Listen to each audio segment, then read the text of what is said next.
Well, let's fit one more in. I think we got a Chad Gable story that's interesting. Yeah, let's talk about it. Last night on Monday Night Raw, a mysterious masked man interfered in the tag team match, the Tornado tag team match between the New Day and the LWO, Rey Mysterio and Dragon Lee. The New Day took advantage after this mysterious attacker attacked Dragon Lee, and they beat the LWO. And when I saw this mysterious luchador come out of the crowd, he picked up Dragon Lee for a German suplex, just like Chad Gable does his German suplexes. And I thought for sure it was Chad Gable, but then we go backstage when he gets interviewed. Chad Gable gets questioned. He denies these claims, and then we see another guy in the mask wearing exactly the same clothes Chad Gable was at the same time. So they're trying to tell us that it wasn't Chad Gable, but I mean, it technically was. We've seen this happen in wrestling before. What do you guys think is going on with all this?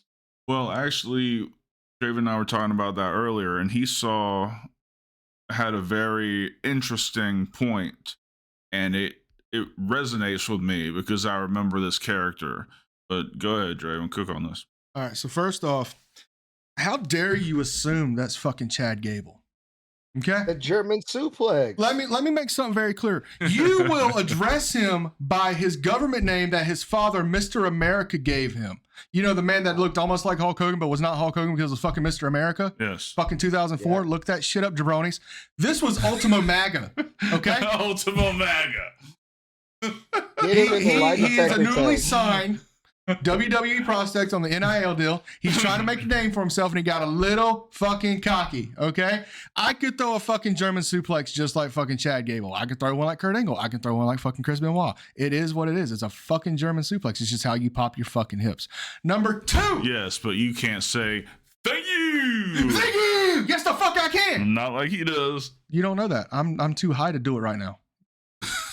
Fucking keep going. All right, so Let's skip after that shit with the thank you and fucking all that bullshit. And he's backstage, and Chad Gable's like, you know, being all innocent shit. His first week back, he went and did his training with the dark arts, and now he's being fucking accused of fucking going out there and thank you and all that shit with fucking Dragon Lee and whatnot, right? And Kathy Kelly, goddamn, she looked good Monday night, by the way, was fucking just accusing them of this innocent man. And what happens behind him? Ultimo MAGA is now in fucking handcuffs. What fucking security? Ultimo MAGA. I can't with the Ultimo MAGA. Ultimo MAGA is in fucking handcuffs behind them, fucking 30 feet away. Ultimo MAGA. Now, I wanted you to notice something, and y'all can go back and watch this at your own peril.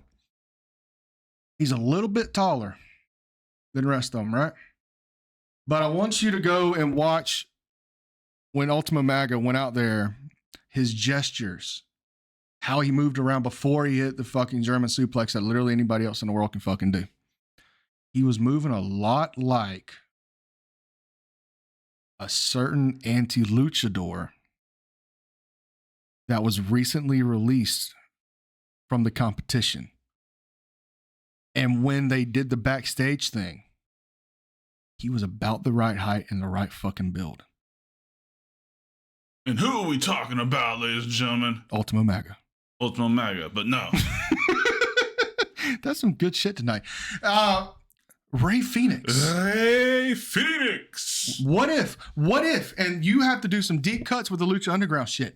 What if they bring in Rey Fenix with that dark anti-Lucha persona that he had in season 3, episode 4 and on of fucking Lucha Underground? Yes, I know chapter and fucking verse. I know because I watched it earlier today. It's fucking amazing. I forgot the fucking Cineverse. Go fucking download Cineverse and watch Lucha Underground. It's fucking free. It's fucking amazing. Awesome. But I am cooking on this, and we all fucking started thinking the Dark Arts thing was Malachi Black and how he got released. But what if this is a fucking way to bring in Rey Fenix as the Dark Arts master? But who's his fucking master?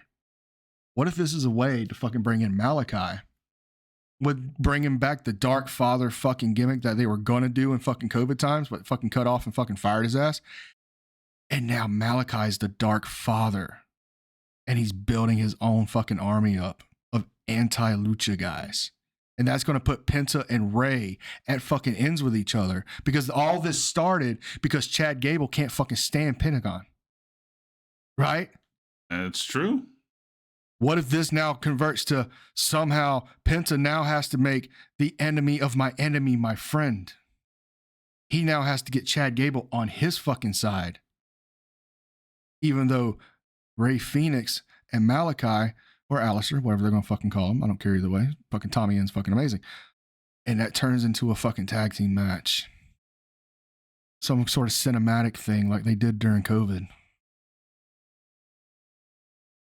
That's some good shit. I haven't cooked this good in a long fucking time. Ultimate MAGA, ladies and gentlemen. Thank you! Yeah, no, I don't know about all that additional shit, but the Ray Phoenix, thinking about it, it does make sense. They've mentioned Lucha Underground a couple of times. Like, I've been seeing things about WWE buying the rights to Lucha Underground or the library or some shit like that. Yeah, so it would not shock me, and that Dark Phoenix character was a bad motherfucker in Lucha Underground. It was right when he died and came back because he's a Phoenix. That's TNA shit. He's a Phoenix. Some X-Men shit. No, it's a brilliant character, and I think it would be great. And the Malachi Black thing, I hadn't even considered, but that could work too. I cooked on that in the back of my head as I was talking about this tonight. But no, I think Phoenix could be what we've been waiting for as far as who the Dark Arts luchador is. And also, look at it this way. Go look at Ray Phoenix's fucking mask, his design and how it is, and then go look at Ultima Maga's mask. Yeah, it's very almost similar. A carbon copy. Yeah, very similar. Edgar, what do you think?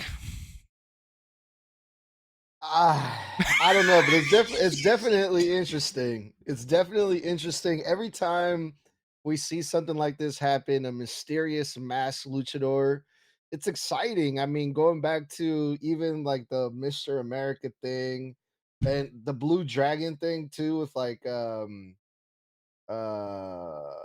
Hart. Owen Hart, thank you. Even Eddie the Guerrero Blue Blazer. did it at one the point Blue when he was Blazer. feuding with I'm blazed and I the know Blue that. Blazer. Eddie Guerrero did it with JBL, mysterious luchador. They did the old switcheroo. It's fun. It's exciting. So I'm interested, definitely. Do I think it's Ray Phoenix?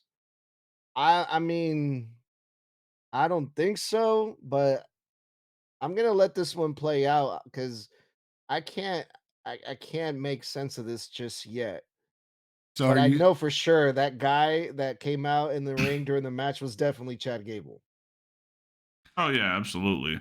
And it doesn't, even if the Dark Lucha is Ray Phoenix, he didn't have to be the guy in the handcuffs either. Let's be clear. It could be they could have just found an actor or a local talent or something to be Gable getting handcuffed. Which I kind of agree with, because, correct me if I'm wrong, Phoenix's contract didn't expire. He was released from his contract, so he has that 90-day no-compete, right? It's an interesting question.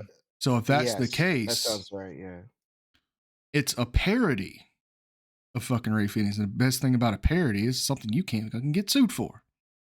So why not make the mask design very close to fucking Ray Phoenix? Why not have the guy that was in handcuffs look very similar, including a similar jawline to fucking Ray Phoenix? I don't know, man. Is this really how we want to bring in Ray Phoenix though? Like Yes. I mean, now that I think about it, it doesn't really make a whole lot of sense. Chad Gable went to Mexico to learn the arts, to take down the luchadors, but now he's dressing like a luchador, so he came back as a luchador. but it's not Chad Gable. It's actually Ray Phoenix. Why not? Why not learn everything about a luchador to take down a luchador? It's one of those. Yeah, It's but, one of but those. you don't become a luchador. You don't have like- to, but you get under their skin, dude. Chad Gable's a heel. He's going to do these heel tactics. That'd be like if fucking, for example, we go do a fucking show and we got to fight the Executioner or some shit. And he's the biggest fucking baby face that's over right now. And I fucking come out in my Nightmare King gear and we do the switcheroo where he fucking jumps in and does like a quick roll up. It's the same thing. Just because he's dressed like me doesn't mean he is me. Just because Chad Gable's dressed up like a luchador doesn't mean he's doing luchador shit. If that's the case, he wouldn't have popped off a German suplex. He would have done like a Hurricane Rana or some shit. Yeah, he did. He did a Hurricane Rana and a German suplex. But what I'm saying But is, yeah, I get what you're saying. he wouldn't go back to his old bag of tricks. He would use these new techniques that he learned while in Mexico. Think they taught him how to drink too? Oh, hell no. Definitely one.